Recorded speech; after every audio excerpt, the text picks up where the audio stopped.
Good luck. All right. Good afternoon, everyone.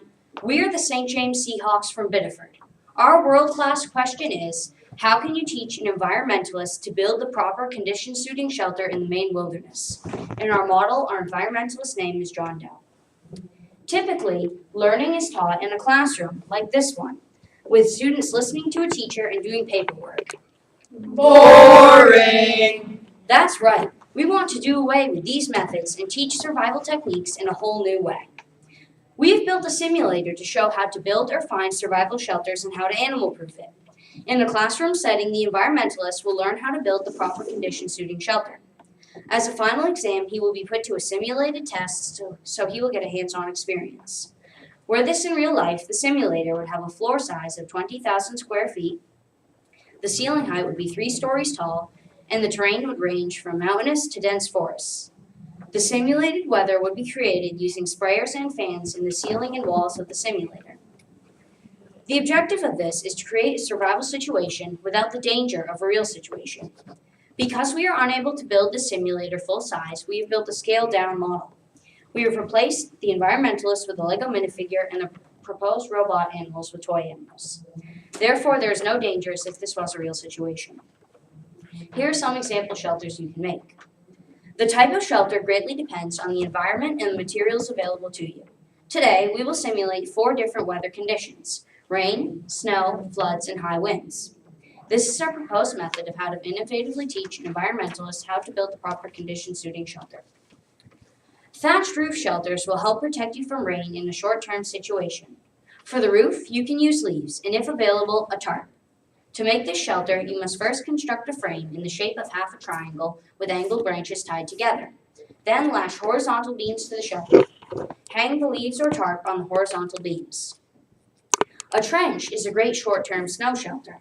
You can construct one of these by finding a coniferous tree and digging a circular trench around it. Another long-term snow shelter is an igloo. First of all, dig a large circular pit. Next, carve large ice bricks from the ice. Then begin to stack them on top of each other around the pit. Now dig a tunnel from the outside under the wall into the igloo. Make sure to poke holes in the walls to ensure that you will not suffocate from carbon monoxide buildup. Then make a raised bed where you can sleep because heat rises. Although flooding is not a major issue in the Maine wilderness, it is a possibility. There are many different precautions you can take, such as do not build your shelter in a floodplain. A preferable area to find a shelter is in a cave on highly elevated land. A floodplain is an area of land that stretches from the walls of the valley. Do not build your shelter in an area where floods have happened in the past. You can detect this by looking for these signs: erosion and high water marks on hills and rocks. Another idea is to construct barriers to protect your shelter. During the flood, you should not walk through moving water. If you have to walk through water, only walk through non-moving water. For high winds, your shelter should be aerodynamic. This means that tilted walls should be included. The wind will glide along the wall over you. A great shelter is a lean-to structure.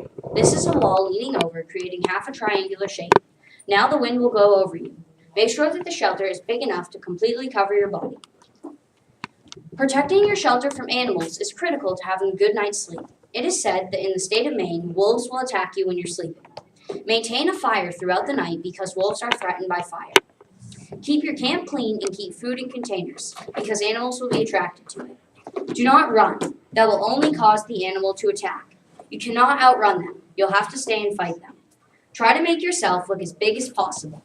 Wave your arms around and hold a backpack to make yourself look larger. Do not make eye contact with the animal because animals will take that as a threat. Also, do not grin or show your teeth for the same reason. Now kick and scream to scare the animal away and use any weapon close at hand. Try to hit the nose. This spot is extra sensitive. If an animal is to attack your face or throat, use your forearm to fend off the attack. All of the different types of weather could be simulated by sprayers and fans in the walls and ceiling of the simulator. The animals could be created as robots. Luckily, John Doe survived the simulation and has passed the test. He is now ready for survival in the state of Maine wilderness. We'd like to thank you for your time and have a great day. And in that brochure, you will find our sources and our professional. All right. So why do you think people need to know about this kind of stuff? So if somebody is, say, going on a hike in the woods and they get lost, it's important for them to know this. Or survivalists, or Anyone dealing with the outdoors. How have you shared this? Have you shared it other places? we've shared it to a couple teachers at our school and to aftercare programs at our school and on channel. Channel Yeah, 13 News 13. News, All the the Journal Tribune. When you guys were doing your research and looking on websites, did you check multiple websites on the same topic to make sure that the information was consistently correct?